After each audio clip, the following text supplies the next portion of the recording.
എല്ലാവർക്കും നമസ്കാരം. ഞാൻ മാത്യു മണ്ണാറാകം. ഇന്ന് ഞാൻ നിങ്ങളുമായി പങ്കുവയ്ക്കാൻ ആഗ്രഹിക്കുന്നത് തലപ്പുലം പഞ്ചായത്തിൻ്റെയും അവിടുത്തെ സെൻറ്റ് മേരീസ് ചർച്ചിൻ്റെയും ചരിത്രമാണ്. അതിപുരാതനവും സമ്പന്നമായ ഒരു ചരിത്രമാണ് തലപ്പലത്തിനുള്ളത്. ഇത് ചില പഠനങ്ങൾ പറയുന്നത് 5000 വർഷം മുമ്പ് മുതൽക്കേ ഇവിടെ ആൾവാസം ഉണ്ടായിരുന്നെന്നാണ്.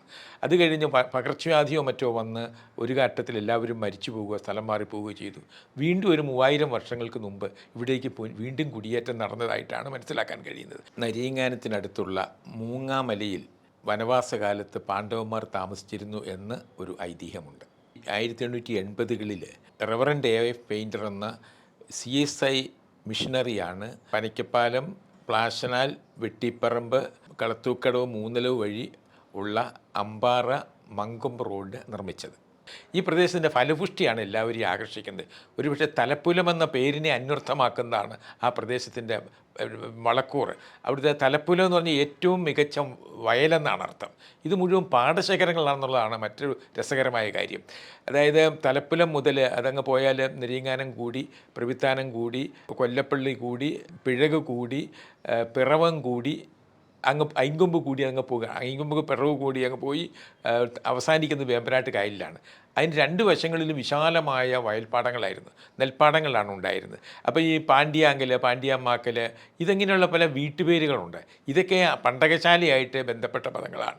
ഇവിടെയൊക്കെ വലിയ ധാന്യ അറകളുണ്ടായിരുന്നു. ഒരു കാലത്ത് ഈ പ്രദേശം ഈ നമ്മുടെ നാടിൻ്റെ നെല്ലറയായിരുന്നു തലപ്പുലം എന്ന് പറയുന്നത്. അത്ര ഫലഭൂയിഷ്ടമായ പ്രദേശമായിരുന്നു.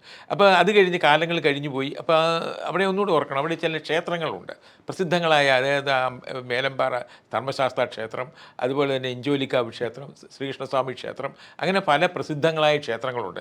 ഇവയ്ക്കൊക്കെ ഇവയുടെയൊക്കെ പഴക്കം സഹസ്രാബ്ദങ്ങൾ പിന്നിലേക്ക് പോകുന്നുണ്ട്. അപ്പം നിങ്ങൾക്കൊക്കെ അറിയാം, ആരാധനാലയം നിലനിൽക്കുന്നെങ്കിൽ അതിൻ്റെ കാരണം അവിടെ ഒരു വലിയ ജനതതി ഉണ്ടായിരുന്നു എന്നുള്ളതാണ്. അല്ലാത്തടത്ത് ഒരിക്കലും ഇതുപോലെയുള്ള വളർച്ച ഉണ്ടാവില്ല.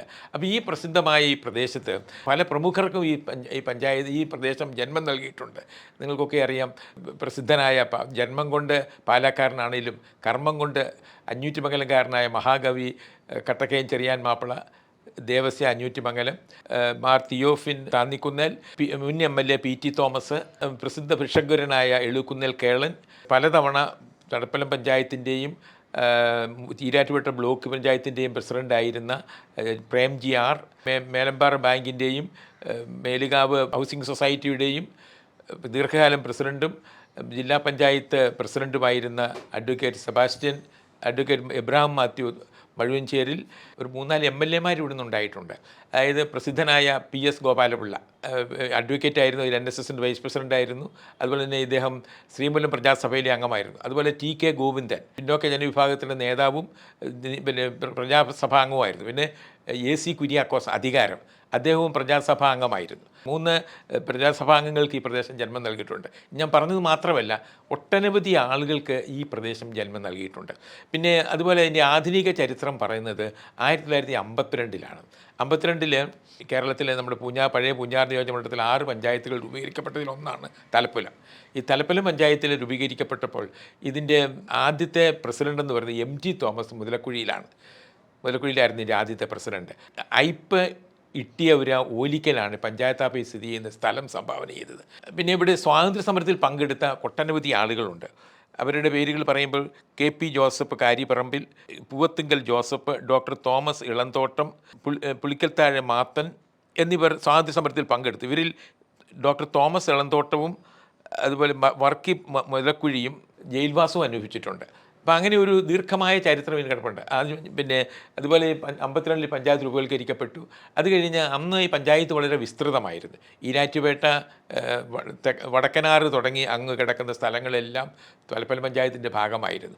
അത് 1963-ൽ ഈരാറ്റുപേട്ട പഞ്ചായത്ത് രൂപീകൃതമായപ്പോൾ ഈ തലപ്പലം പഞ്ചായത്തിൻ്റെ ഈ പ്രദേശങ്ങളെല്ലാം കടുവാമൊഴി ഉൾപ്പെടെയുള്ള ഈ ആറിൻ്റെ അക്കരെ മുഴുവനും ആ പ്രദേശങ്ങൾ മുഴുവനും ഈരാറ്റുപേട്ടയ്ക്ക് വിട്ടുകൊടുത്തു.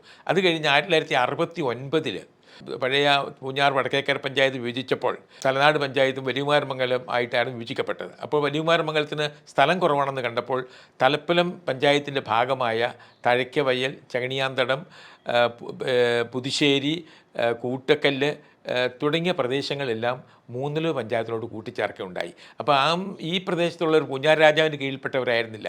ഇവരൊക്കെ മീനിച്ചിൽ കർത്തകന്മാരുടെ കീഴിലുള്ള പ്രദേശങ്ങളായിരുന്നു. അവിടുന്ന് ആണ് ഭൂമിയൊക്കെ വാങ്ങിയത്. അങ്ങനെ ഈ പഞ്ചായത്ത് പിന്നെ ഇപ്പോൾ അതിന് സ്വന്തമായ ഓഫീസുണ്ട്, എല്ലാവിധ സംവിധാനങ്ങളോടും കൂടിയ വളരെ പ്രശസ്തമായ രീതിയിൽ പ്രവർത്തിക്കുന്ന ഒരു പഞ്ചായത്താണിത്. ഈ പഞ്ചായത്തിൽ നിരവധി കഴിവുറ്റ പ്രസിഡന്റുമാരുണ്ടായിട്ടുണ്ട്. എനിക്ക് അഭിമാനപൂർവ്വം പറയാൻ കഴിയുന്ന ഒരു പ്രസിഡന്റാണ് അനുപമ വിശ്വനാഥ്. അവരെ പഠിപ്പിക്കാൻ കഴിഞ്ഞെന്നുള്ളത് എൻ്റെ ഒരു ഭാഗ്യമായിട്ട് ഞാൻ കണക്കാക്കുന്നു.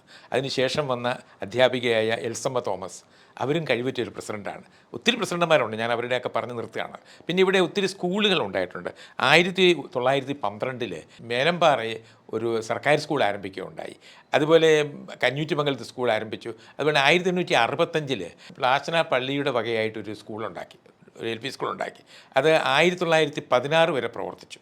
1916 ഈ സ്കൂള് സർക്കാരിലേക്ക് വിട്ടുകൊടുത്തു. ഇപ്പോഴത് തലപ്പലം ഗവൺമെൻറ് LPS എന്നുള്ള പേരിലാണ് അറിയപ്പെടുന്നത്. ആ സ്കൂളിൻ്റെ പ്രത്യേകത, അവിടെയാണ് നമ്മുടെ മഹാനായ മന്നത്ത് പത്മനാഭൻ ആദ്യമായി അധ്യാപകനായി നിയമനം കിട്ടിയത് ഈ സ്കൂളിലാണ്. അദ്ദേഹം ആദ്യം പഠിപ്പിക്കാൻ തുടങ്ങിയത് ഈ സ്കൂളിലാണ്. നമുക്കങ്ങനെ അഭിമാനിക്കാനുള്ളൊരു കാര്യമുണ്ട്. അതുപോലെ തന്നെ നമ്മുടെ TK ഗോവിന്ദനെ ആരംഭിച്ചതാണ് ഹരിജൻ വെൽഫെയർ സ്കൂളുണ്ട് തലപ്പലത്ത്. പിന്നെ കടത്തൂക്കടവിലുണ്ട് സ്കൂളുണ്ട്, നെരിയങ്ങാനത്ത് സ്കൂളുണ്ട്, പലയിടത്ത് പിന്നെ വിവേകാനന്ദ സ്കൂളുണ്ട് പനിക്കപ്പാലത്ത്. അങ്ങനെ നിരവധി സ്കൂളുകൾ ഇവിടെ പ്രവർത്തിക്കുന്നുണ്ട്. ഇനി എനിക്ക് അടുത്തതായിട്ട് എനിക്ക് പറയാനുള്ളത് ഇവിടെയുള്ള മറ്റൊരു സ്ഥാപനത്തെ പറ്റിയാണ്. സെൻറ്റ് മേരീസ് ചർച്ച് പ്ലാസനാലാണ്. അതിന് വളരെ വലിയൊരു ചരിത്രമുണ്ട്. ആ ചരിത്രമെന്ന് പറഞ്ഞാൽ 1848 ഈ പള്ളി സ്ഥാപിക്കുന്നത്. 1895 കണ്ടത്തിൽ ഔസേപ്പ് കത്തനാരാണ് ഫ്രാൻസിൽ നിന്ന് കൊണ്ടുവന്ന അമലോത്ഭവ മാതാവിൻ്റെ തിരുസ്വരൂപം പ്ലാസനയിൽ എത്തിച്ചത്. 1904 ഈ തിരുസ്വരൂപം പ്രധാന അൾത്താരയിൽ പ്രതിഷ്ഠിക്കുകയുണ്ടായി. 650-ലേറെ കുടുംബങ്ങൾ വസിക്കുന്ന ഈ ഇടവകയുടെ ഈ പള്ളിയിലെ പ്രധാന തിരുനാൾ നവംബർ മാസത്തിലെ ആദ്യത്തെ ശനിയാഴ്ചയും ഞായറാഴ്ചയുമാണ്. ഒറ്റപ്ലാക്കൽ, പരിയാരത്ത് എന്നീ 2 നായർ ജന്മി കുടുംബങ്ങളാണ് പള്ളി വയ്ക്കാൻ ആവശ്യമായ സ്ഥലം സംഭാവന ചെയ്തത്. അത് അന്ന് അരുവിത്രപ്പള്ളിയുടെ വികാരിയായിരുന്ന കൊടക്കച്ചിറ അന്തോണിക്കത്തനാരാണ് ഇത് സ്ഥാപിച്ചത്. അന്തോണിക്കത്തനാർ ഒരു പ്രത്യേക ഒരു വ്യക്തിയായിരുന്നു. അദ്ദേഹം ഒരു സാമൂഹ്യ പരിഷ്കർത്താവും സഭാ നവീകരണ പ്രസ്ഥാനത്തിൻ്റെ നേതാവുമായിരുന്നു. ഈ സ്വദേശി ബിഷപ്പുമാർ വേണമെന്ന് പറഞ്ഞ് വലിയ പ്രക്ഷോഭം നടത്തിയ ആളാണ്. അദ്ദേഹം ആദ്യം പഠിച്ചത് മാന്നാനം സെമിനാരിയിലാണ്. അവിടെ അഭിപ്രായ വ്യത്യാസം തുടങ്ങി അവിടെ തിരിച്ചു പോരുകയും പിന്നെ പൂണ്ടിക്കുളം മൽപ്പാൻ്റെ അടുത്തും മറ്റുമൊക്കെ പലയിടത്തും പഠിച്ചാണ് അദ്ദേഹത്തിന് പൗരോഹിത്യം കിട്ടിയത്. അന്ന് ഈ പ്രദേശമെല്ലാം വരാപ്പുഴ മെത്രാപ്പോലിത്തയുടെ ലത്തീൻ മെത്രാപ്പോലിത്തയുടെ കീഴിലായിരുന്നു. അദ്ദേഹം ശമാശനായിരുന്ന സമയത്താണ് പാലാ ടൗണിൽ 1930 പീരീഡിൽ വസൂരി പടർന്നു പിടിച്ചു. അന്ന് അവരെ സഹായിക്കാൻ വേണ്ടി കയ്യും മെയ്യും മറന്ന് പ്രവർത്തിച്ച ആളാണ്. അപ്പോൾ ഇവിടുത്തെ പുരോഹിതനായ സമയത്ത് അദ്ദേഹം പള്ളി സ്ഥാപിച്ചു. 2 പള്ളികളാണ് ഉണ്ടാക്കിയത്. ഒന്ന് ഒരു നൊവേനപ്പള്ളിയാണ്, മാതാവിൻ്റെ നാമത്തിലുള്ള ഒരു നൊവേനപ്പള്ളി സ്ഥാപിച്ചു. പിന്നെ അത് കഴിഞ്ഞ് അദ്ദേഹം അവിടെ ഒരു വനവാസിയായ അന്തോണീസിൻ്റെ നാമത്തിൽ ഒരു ആശ്രമവും സെമിനാരിയും സ്ഥാപിച്ചു. അത് വളരെ പ്രസിദ്ധമായിരുന്നു. അവിടെ ഒത്തിരി ധാരാളം വിദ്യാർത്ഥികളുണ്ടായിരുന്നു, ബിഷപ്പുമാരെ കൊണ്ടൊന്ന് താമസിച്ചിട്ടുണ്ട്, നല്ല രീതിയിൽ നടന്നുകൊണ്ടിരുന്നു. അപ്പോൾ ഈ സ്വദേശി മെത്രാൻ വേണമെന്നുള്ള വാദം ഉദ്ദേശിച്ചോടുകൂടി തന്നെ വരാപ്പുഴ മെത്രാനൊക്കെ അദ്ദേഹത്തിന് പിണക്കമായി. ഇവിടെ പഠിക്കുന്നവർക്ക് വൈദിക പദവി നൽകാൻ വിസമ്മതിക്കുകയൊക്കെ ചെയ്തു. അതോടുകൂടി ഇദ്ദേഹം ഇറാഖിന് പോയി മൊസോളി അവിടെ ചെന്ന് അവിടുത്തെ പാത്രിയാർക്കീസിനെ കണ്ട് അനുവാദം മേടിക്കാൻ വേണ്ടി പോയതാണ്. അദ്ദേഹം ആദ്യം പോയിട്ടും തിരിച്ചു വന്ന് അന്ന് അവിടുന്ന് പാത്രിയാർക്കീസ് കൊടുത്തൊരു കാസായും പീലാസായും ഉണ്ട്, അത് ഈ പള്ളിയിൽ സ്ഥാപിച്ചിട്ടുണ്ട്, ഇപ്പോഴത്തെ മാതാവിൻ്റെ പള്ളിയിൽ. അത് കഴിഞ്ഞ് അദ്ദേഹം 57 ഇവിടുന്ന് പലരുമായി പോയി വഴിക്ക് വെച്ച് അദ്ദേഹം അസുഖം ബാധിച്ച് മരിക്കുകയായത്. ഇറാഖിൽ തന്നെയാണ് അദ്ദേഹത്തിനെ അടക്കിയത്.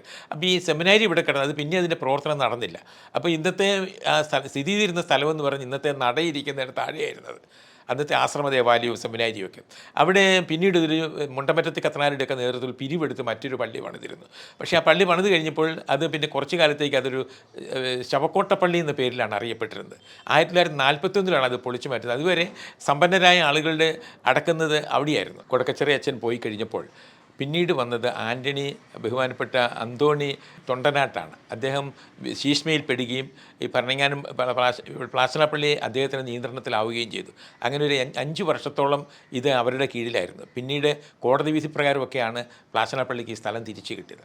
1987 സെപ്റ്റംബർ 8 പുതിയ പള്ളിക്ക് തറക്കല്ലിട്ടത്.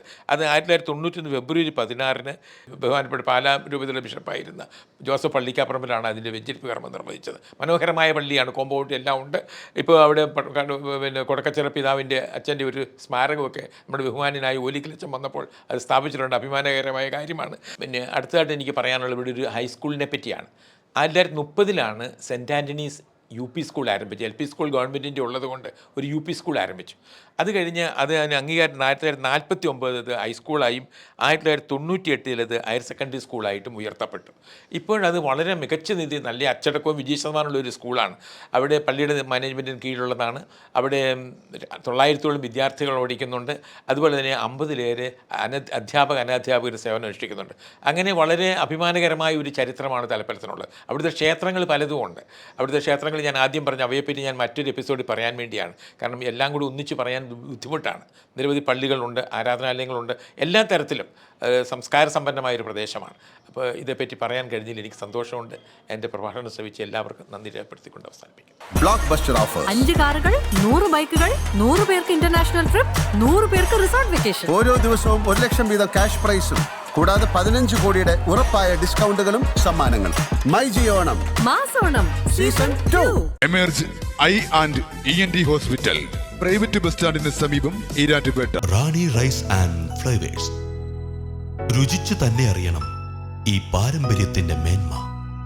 ലിതൻസ്, അണമുറിയാത്ത ജലപ്രവാഹം. Pumps and motors, float switches, capacitors and valves. ലിതൻസ്.